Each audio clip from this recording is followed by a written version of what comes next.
Wow, check it out. Right behind me here, you see the home of W.C. Handy. I've got to tell you the story because everyone wants to know.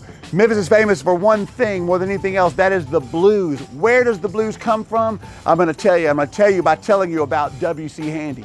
A long time ago in the 1800s, way before you were born, W.C. Handy went to school and learned to read and write sheet music. He played the cornet, which is a type of trumpet, and he started playing in bands, and before long he became a band leader and led bands in tours all around the South. In fact, before the end of his career, he toured Canada, America, Mexico, even Cuba. By the way, back then a band leader's weekly salary was $6 a week. W.C. Handy in the first decade of the 20th century found Memphis, Tennessee by way of a place called Tutwiler, Mississippi. Let me explain. In the middle of the night at a train station, nobody was there. He was waiting on a train. And as he waited, he heard a sound. He said it was a haunting, lilting sound. And as he investigated, he found over here, laying on the train platform with an acoustic guitar stretched out on top of him, a long, lean, loose-jointed fellow sliding a open blade like a pocket knife over the strings of a guitar. Today we know that as slide guitar, a staple of the blues.